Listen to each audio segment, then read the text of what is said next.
bonsoir plutôt à tout le monde. Et je suis contente de vous partager cette vidéo. Je vais faire une petite vidéo introduction par rapport à notre troisième semaine qu'on va rentrer et qu'on va pratiquer à partir de demain, lundi. On a traversé la première semaine qui était autour de la connexion à son corps, la connexion aux pratiques, comment mettre en place en fait une sadhana, une pratique en fait, quelles sont les différentes étapes qu'on fait. Et puis la semaine dernière, la deuxième semaine, on a travaillé sur les pranayamas. Qu'est-ce que c'était un pranayama? Et je vous ai partagé, chaque jour, je vous ai partagé différents pranayamas qu'on a fait ensemble. Et donc cette semaine, l'idée c'est de travailler tapas. Alors qu'est-ce que c'est tapas? Tapas, c'est la discipline. Et tapas, la traduction, c'est feu, c'est le feu. Et j'avais une prof, ma première prof en fait, dans ma formation de yoga que j'ai fait, ma première formation, ouais. Elle répétait toujours freedom through discipline. La liberté à travers la discipline.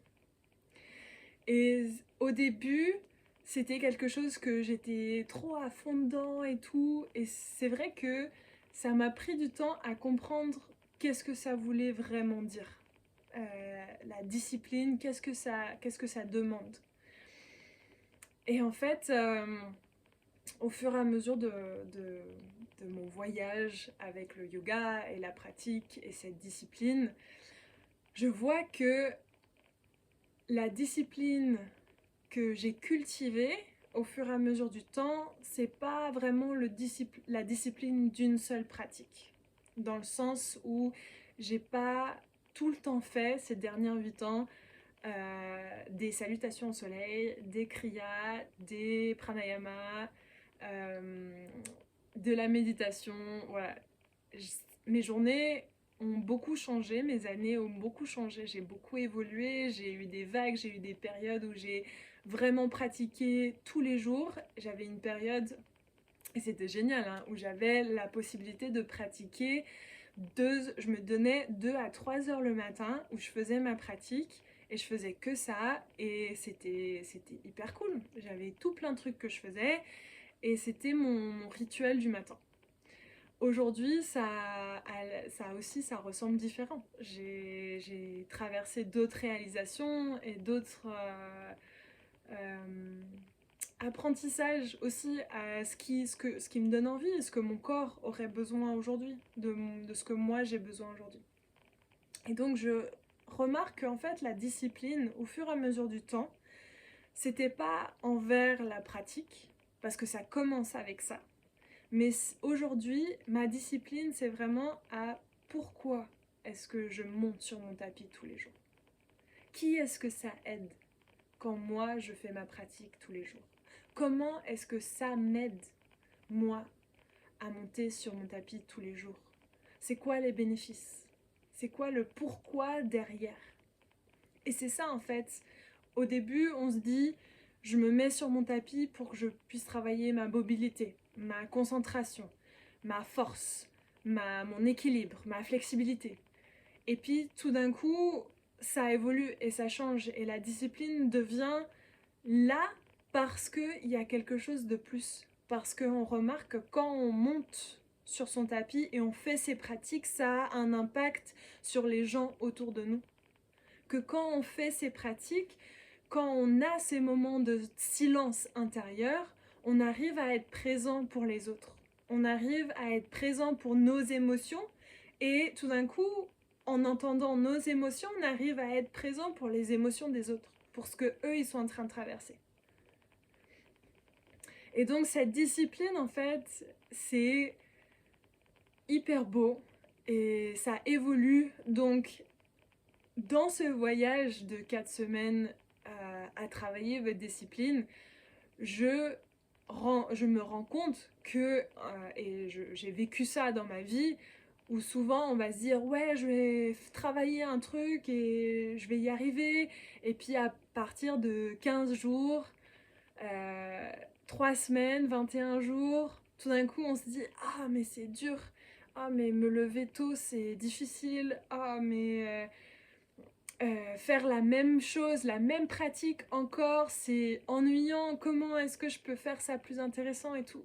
Et c'est pour ça que le pourquoi, en fait, pourquoi est-ce qu'on est réellement là, qu'est-ce que ça apporte aux autres, le fait qu'on fait cette pratique, qu'est-ce que ça nous apporte à nous de faire cette pratique. C'est important de savoir parce que c'est ça qui va aussi vous motiver et vous discipliner et vous bouger pour vous lever tôt le matin, pour pratiquer vos pratiques, pour vous mettre sur votre tapis tous les jours. Et c'est ça tapas. Tapas, c'est le feu. C'est ce qui vient initier, c'est ce qui vient poser en fait la difficulté. Pas poser la difficulté, c'est une mauvaise phrase. Qui vient amener le challenge qu'il faut dépasser. Donc des exemples de tapas pour un peu comprendre un peu plus. Tapas, c'est quand on se trouve dans une posture difficile et confrontante et il faut respirer et rester dedans. Pardon. Et c'est inconfortable. Ça, c'est tapas. C'est traverser le challenge de cette difficulté. Tapas, c'est se lever tôt les matins en disant que je vais faire ma pratique avant que je parte au travail pour que je puisse être posée à l'intérieur de moi, même si je sais que me lever tôt, c'est difficile pour moi, ou vous couchez tôt le soir pour être sûr de vous lever tôt le matin, ça c'est tapas. Ça c'est le challenge de tapas. Et dans les Yoga Sutras, Patanjali, ou la description qui est donnée pour tapas, qui me parle, que je trouve drôle en fait, et que je raconte parce que c'est une super belle image. C'est en fait, tapas, c'est un linge propre.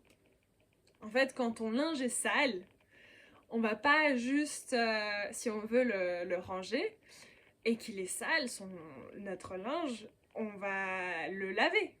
Et pour le laver, qu'est-ce qu'il faut faire? Il faut... nous, maintenant, on les met dans la machine à laver, mais voilà, si tu mets du coton dans la machine à laver, tu vas le mettre à 90 degrés. Il y a la machine qui tourne en rond à 1200 tours par je sais pas combien de secondes, si j'ai bien compris les machines à laver. Et voilà, mais l'image que lui, il avait donnée, c'est pour nettoyer un linge, il faut le passer dans l'eau chaude et il faut le frotter et le frotter, le frotter, le frotter, le frotter. Et après, il faut prendre le linge et le serrer et le serrer et le serrer et le serrer. Et après, on prend le linge et on le tape et on le tape et on le tape et on le tape. Et après, on le remet dans l'eau et on le remet dans l'eau et on le remet dans l'eau et on le remet dans l'eau. Et après, tu le sors et tu les sors et tu les sors. Et après, tu le secoues. Et tu l'accroches. Et il est propre. Donc le processus qu'il faut faire pour arriver d'un être, entre guillemets, souillé ou sale, ou en fait, nous qui sommes en yoga, on dit que on est impur parce qu'en fait, on est coincé dans nos illusions et dans nos croyances, et on est attaché au matériel, et on est attaché aux choses autour de nous, et on est attaché aux personnes autour de nous, et tout ça dans le yoga, c'est un apprentissage du détachement des autres, du détachement de nos pensées, du détachement du monde matériel. Mais ça, c'est tout un autre thème. Je vais pas rentrer dedans maintenant. Mais voilà, pour qu'on arrive à un état de paix, pour qu'on arrive à un état de lumière, pour qu'on puisse arriver à cet état d'amour, il faut passer, en fait, par ces challenges, par ces difficultés, par ces émotions fortes.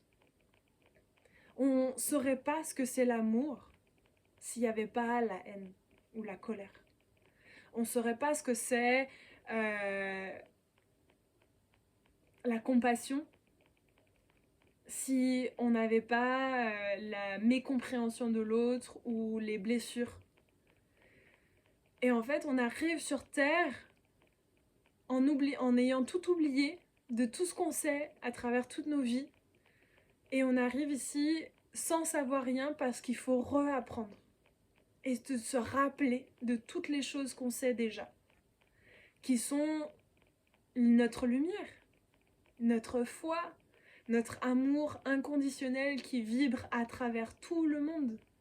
Mais pour arriver à ça, il faut passer à travers tapas. Il faut passer par ces difficultés, ces challenges. Donc si je reviens à mon thème de cette vidéo qui est qu'est-ce qu'on va faire cette semaine ? Cette semaine, l'idée c'est de tout mettre en place. On a passé la première semaine à découvrir les mouvements et son corps, découvrir les postures, un peu savoir comment on se sent avec les postures dans son corps. La deuxième semaine, on a travaillé la respiration, on a travaillé l'énergie dans le corps, un petit peu. On a commencé à parler des pranayamas et de l'énergie, comment en fait, c'est quoi la différence entre un exercice de respiration et un pranayama. Et cette semaine, on va tout mettre ensemble. L'idée, c'est de, tous les matins, on va faire toutes les étapes. On va commencer avec nos kriyas. On va faire le Shukshmi Yoga, qui est la préparation. On va faire les salutations au soleil, on va faire les pranayamas. Et l'idée, c'est d'être fluide et connaître et savoir et laisser un peu le corps aussi être guidé, vous guider, dans le sens que à force de répéter, ça fait 15 jours qu'on fait les mêmes postures et je vous ai appris au fur et à mesure les différentes respirations. Le corps, à force de les répéter, de les répéter, de les répéter, il va les connaître. Et arriver à ce stade de confiance et de sécurité et d'apaisement avec ces exercices. Comme ça, dans votre vie quotidienne, l'idée c'est de pouvoir utiliser votre espace de yoga pour apaiser ces moments difficiles dans votre vie. Donc, ouais, c'est ce qu'on va faire la semaine. Une autre chose que j'aimerais rajouter, un petit point, voilà, par rapport à tapas et la discipline. En fait, une des raisons que je présente le sadhana matinal, la façon que je présente de cette manière-là, une pratique tous les jours, c'est parce qu'en fait, le yoga, ça marche que, et ça c'est pas que pour le yoga, c'est pour la majorité des pratiques de bien-être. Si on veut vraiment avoir un résultat concret qui change notre vie, qui vont changer notre façon de penser, notre façon de respirer, notre façon de bouger, il faut que ça soit une pratique quotidienne. Si on ne fait pas ça quotidiennement, ou pas plusieurs fois par semaine, on ne va pas sentir et voir vraiment les bénéfices que ça peut apporter. Ça veut dire que ces pratiques-là ont besoin d'être pratiquées le week-end aussi. Le samedi et le dimanche. Il n'y a pas de jour sans yoga. Le yoga, surtout au début, c'est hyper important de rester avec ça. De continuer de garder un même rythme. Et donc c'est important, voilà. Je vais marquer ça parce que je sais que des fois on se dit oui mais on a notre semaine du lundi au vendredi et le week-end on fait ce qu'on veut. Mais votre corps, en fait, il fonctionne pas comme ça. On n'est pas fait pour avoir 5 jours de travail et 2 jours de repos.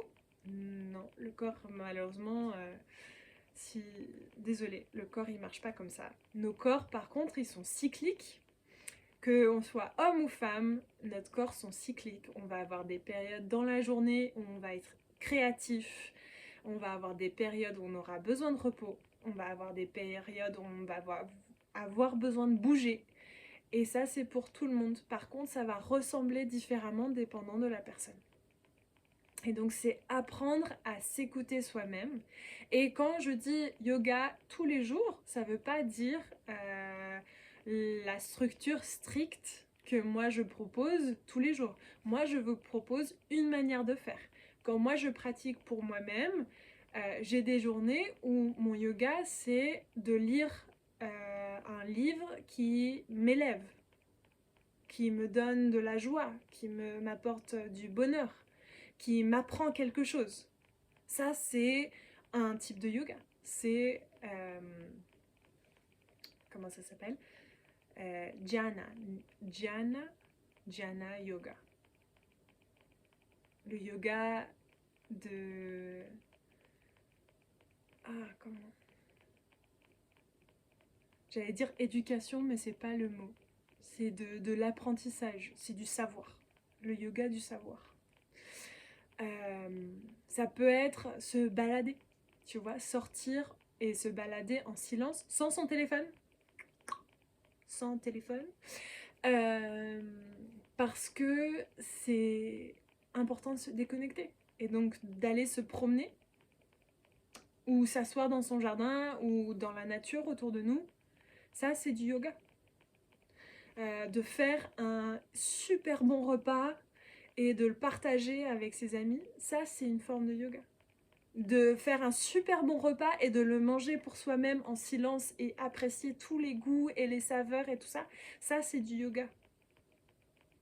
Donc votre discipline de yoga, ça commence, je dis ça commence, on le partage aujourd'hui de cette manière-là, ça passe par le tapis. Ça n'a pas besoin de passer par le tapis, ça c'est juste une manière de faire. Par contre, tout cet apprentissage, ça va vous amener à un espace de approfondissement, de connexion et d'apprentissage sur vous-même. Et c'est ça le cadeau en fait du yoga. C'est vraiment, on apprend à se connaître soi-même. On apprend à être avec nous-mêmes. On apprécie qui on aime passer du temps avec soi-même et on arrête de se cacher et on arrête d'essayer de remplir le temps vide avec tout plein de choses tout le temps parce qu'on a peur, on est terrifié du silence. Le yoga nous aide et nous apprend à être en silence. Donc je pense que je me suis déviée un peu, mais voilà, tapas la discipline. C'est quotidien, tous les jours. Si vraiment c'est une pratique que vous voulez développer, à vous connaître vous-même et prendre ce chemin-là, et puis ça je dis, c'est la même chose pour toutes les pratiques. Si vous voulez vraiment voir un changement dans votre vie, dédiez-vous à le faire quotidiennement. Si vous voulez apprendre à... J'allais dire master, j'ai pas le mot en français. Apprendre quelque chose vraiment, vraiment bien. Et à apprendre à vous connaître vous-même, mais que ce soit n'importe quel savoir. Si vous voulez apprendre un savoir et devenir expert dans ce savoir-là, il faut le faire quotidiennement. Il faut que votre corps le répète et le répète et le répète et le répète. Voilà. Donc je vais m'arrêter là. Je vous partage ça. Ça va être notre intention en fait pour cette 3e semaine. Je suis là avec vous. Franchement, je suis hyper fière de toutes les personnes qui sont venues et qui sont là jusqu'à présent dans les cours de sadhana matinale. C'est hyper chouette de vous voir tous les matins et de vous voir dédiés en fait à cette pratique, à vous-même. Parce que en fait, moi je me lève pour moi parce que j'aime bien me lever tôt, mais je me lève et je vous partage ça pour que vous puissiez en fait développer cette discipline et de pas lâcher.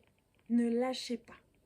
C'est peut-être dur, ça vous fait peut-être chier, c'est hyper difficile de se lever à 6h du matin parce que c'est pas votre rythme et parce que c'est dur pour vous. Mais soyez vraiment fiers de vous-même. Franchement, soyez fiers que vous êtes là. et que vous vous montrez et que vous présentez tous les jours. Donc moi je vais vous voir demain matin pour notre 3e semaine dans les sadhanas matinales. Et puis pour ceux qui sont intéressés de nous joindre, le prochain cycle va ouvrir le 26, je pense. Je pense que c'est ça. Le 26 mai. Donc si ça vous intéresse, vous pouvez me contacter et je peux vous envoyer les infos. Très belle fin de dimanche et à demain.